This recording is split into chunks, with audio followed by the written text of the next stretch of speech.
એવું હું કહું ને કે સામે પોલીસ ઉભા છે તો હેલ્મેટ લઈને તારે મને પહેરાવી દેવાનું. જી પ્રાણનાથ કરીને દે કે ભાઈ હેલ્મેટ ખોરાક લઈ અને ઉપાડી વળે ગાડી ભાઈ કાઢી ગયો ભાઈ ઊભો કાય કા અને સામે ભાઈ સફેદ કપડા વાળા ડાર્લિંગ જલ્દી કર હેલ્મેટ નાખ માથામાં. હા પ્રાણનાથ હા કરી માથે હેલ્મેટ ઊંધો નાખ્યો. તો ઓલા બે સામે ટ્રાફિક વાળા ઉભા હતા ને બે ની વચ્ચેથી કરતો રાજદૂત કાઢ્યો બા.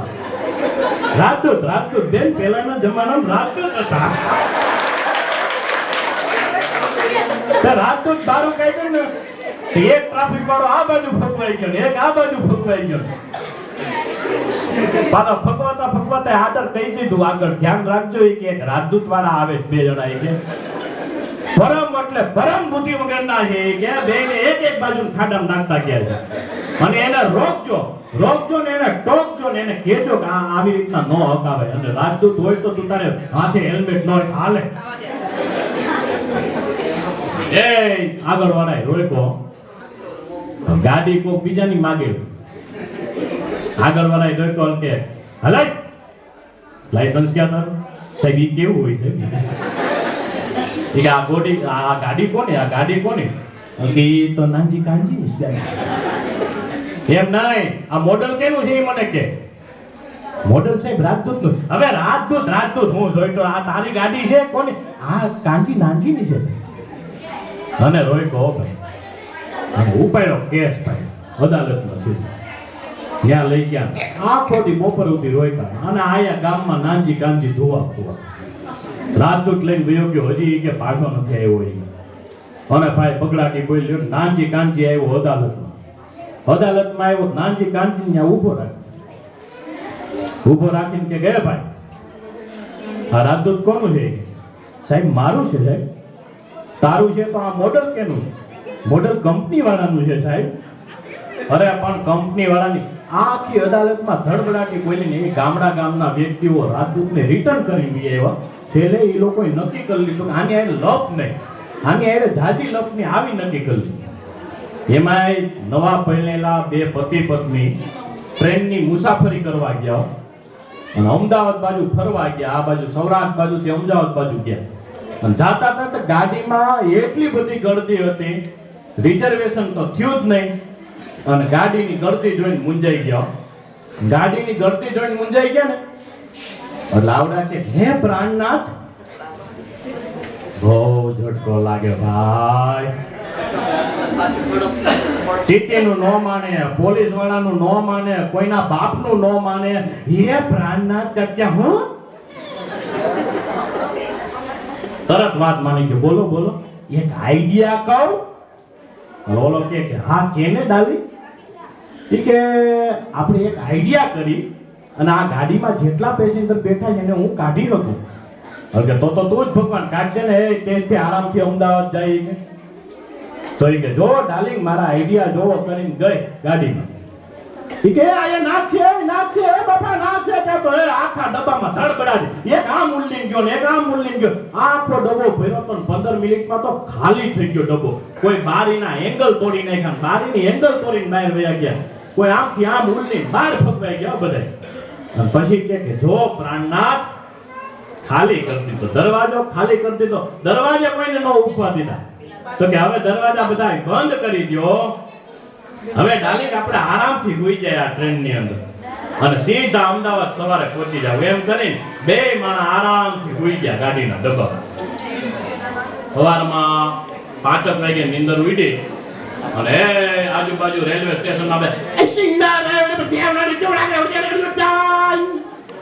રેલવે સ્ટેશન આવે અરે સિંગડા ગાડી થોડું સમજાય સિંગ ને ડાય ને પછી વાયનું કાંઈ લેવો એટલો ને કાંઈ નહીં લેવો એટલો ને તો કાંઈ નહીં. આનો દરવાજો ખોલી દીધો એ ભાઈ આવે શું સાહેબ સિંગ આપું ડાલી આપું રેવું એ કાંઈ નથી જોતું આ સ્ટેશન કયું છે કે સ્ટેશન તો એ ક્યાં રાજકોટ જ છે કે પણ અરે અમદાવાદ નથી કે ના રાજકોટ છે ને એ કે કાલે હરફ નીકળો ને ડબ્બામાંથી તો ડબ્બો છોડાનું નામ છે. આમાં આઈડિયા કદાચ ગમે એટલા વાપરો તો સેટિંગ આવું હોય તો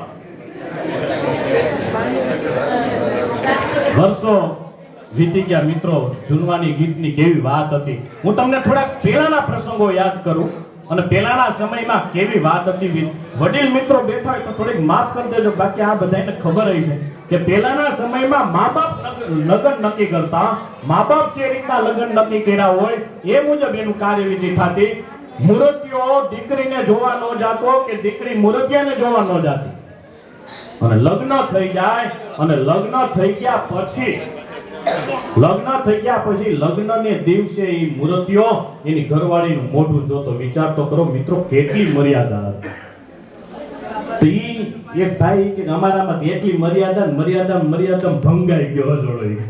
મેં તો હું થયું કે હું તને વાત કરું જો કે લગ્ન જેથી મારા હતા ને કે તેથી લગ્નને દિવસે કે હું હળવેક દઈ કે મારી ઘરવાળીનો એમનો છે ને કે આમ ચહેરો જોવા માટે હળવેક દઈ મેં કે ઘૂંઘટ ઊંચો કર્યો ને કે તો ઘૂંઘટ આઈને માથામાંથી વીક ગઈ હાલો આ ટકો હતો એ કે માથામાં ટકો હતો અને મેં મૂંઝાઈ ગયો. હું મારે કઈ ભૂલ થઈ ગઈ ત્યાં તો માથે ટકો એ કે પ્રાણનાથ ભૂલ થઈ ગઈ મારી. બહાર જઈને બેઠો, આજુબાજુના ગામડા વાળા બધા કેટલા ભલામણા તારા લગ્ન છે, તું આયા બહાર બેઠો મૂંઝાઈને બેઠો. હું કરું એ કે ઘૂંઘટ ઉઠાવા ગયો, માથે ટકો હતો એ મૂંઝવણ થઈ તો વળી બીજા બે ત્રણ વડીલોએ કીધું કાંઈ વાંધો નહીં ભાઈ, આપણા ભાઈકમાં હોય ને એ બધું મળે, તમ તાર કાંઈ વાંધો નહીં. મૂંઝામાં એમ કરીને બહાર વયો જા, અંદર વયો જા ભાઈ, આપણા ભાઈકમાં લખ્યું ને એવું થાય. ધક્કો મારીને પાછો અંદર મોકલો. 15 મિનિટ પછી પાછો બહાર આવ્યો. એક આયરે બધું નથી કહી દેતી, આખું હતું ડુપ્લિકેટ હતી. ધીમે ધીમે કરીને આખુંની કોડિયું બારી કાઢીને દીધી કાલ્યું. પ્રાણનાથ ભેગા બધું કહી દો, આટલી ભૂલ થઈ. વળી પાછો બહાર રિહાઈને આવી ગયો. વળી ગામનો કોક નીકળ્યો કે ભાઈ ભલામણા તારા લગ્ન છે, એટલે કે પણ લગ્ન છે માથામાં એ કે ટકો છે એ કે ઘરવાળીને આખું કે ડુપ્લિકેટ છે કે કઈ સમજાતું નથી આમાં શું કરવું એ આખું ડુપ્લિકેટ છે. વળી પાછો વડીલે મોકલો, કાંઈ વાંધો નહીં ભાઈ, અંદર વયો જાય કે હાયલા કરે, આપણા ભાગમાં લખ્યું એ બધું થાય.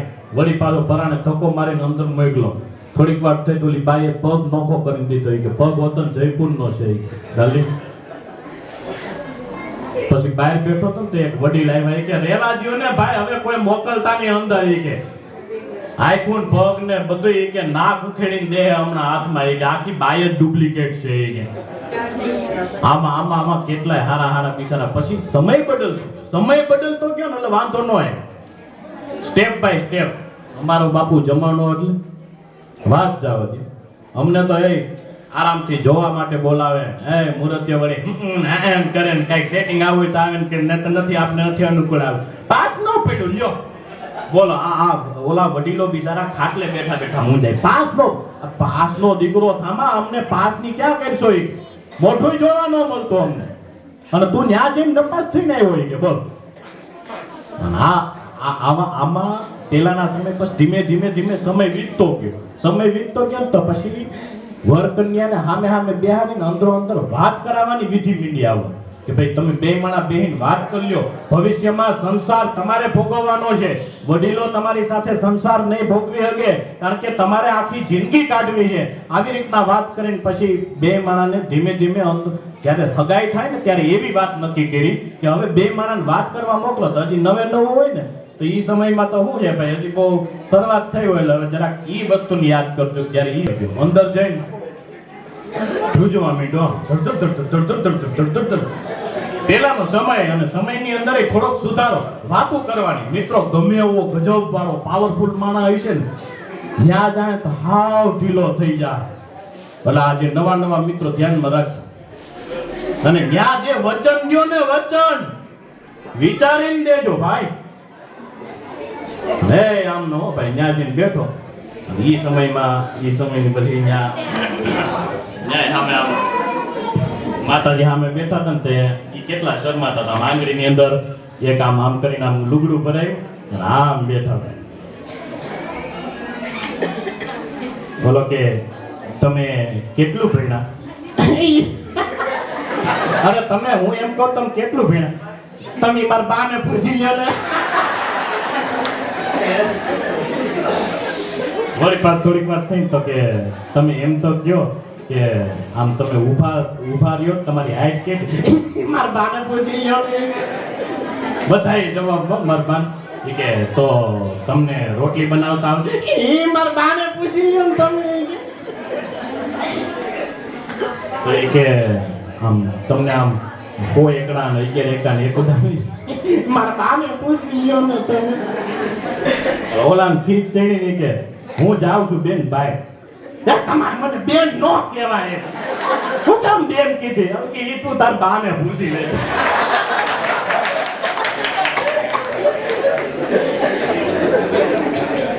સમયની વાત છે મિત્રો હે આવું ક્યારેક કેટલું બનતું હોય પહેલાના સમયમાં મિત્રો લગ્નના ધડાકા વરાજાને એ હાથમાં કે રે નહીં અને હવે તો ભાઈ સમય બદલાતો જાય મિત્રો એક વસ્તુ યાદ રાખજો સમયને કોઈ દિવસ તાક નથી સમય બદલાતા કોઈની વાર નથી પળભરમાં સમય બદલી જાય મિત્રો આ જમાનાનો તમારે સાથ દેવો પડશે જમાનાની અંદર આ આધુનિક દુનિયાની અંદર તમારે કેવી રીતના જીવવું મિત્રો એનું તમે ધ્યાન રાખજો કારણ કે હવે આ જે છે ને તાકનો ઝપાટો એવો લાગશે મિત્રો કે એની તમે કોઈ કલ્પના નહીં કરી શકો અને ભાઈ રહેવું ને ફાવવું ને નથી ગમતું ને ગમવું આ બધી બધી ક્યાંના નિર્ણયો આવ્યા વડીલો બેઠા છે મિત્રો વડીલોની મર્યાદા રાખતા શીખો વડીલોનું ધ્યાન રાખતા શીખો પહેલાના સમયની અંદર વ્યવસ્થિત કેટલા માણસો રહેતા એને તમે ધ્યાનમાં રાખો હે આ ધીમી વાતમાં છૂટાછેડા લઈ લેવા નાની વાતમાં બોલવાના પ્રશ્નો ઊભા કરવા એકબીજાનું વાત ન માનવી મિત્રો તમારા ઘરની અંદર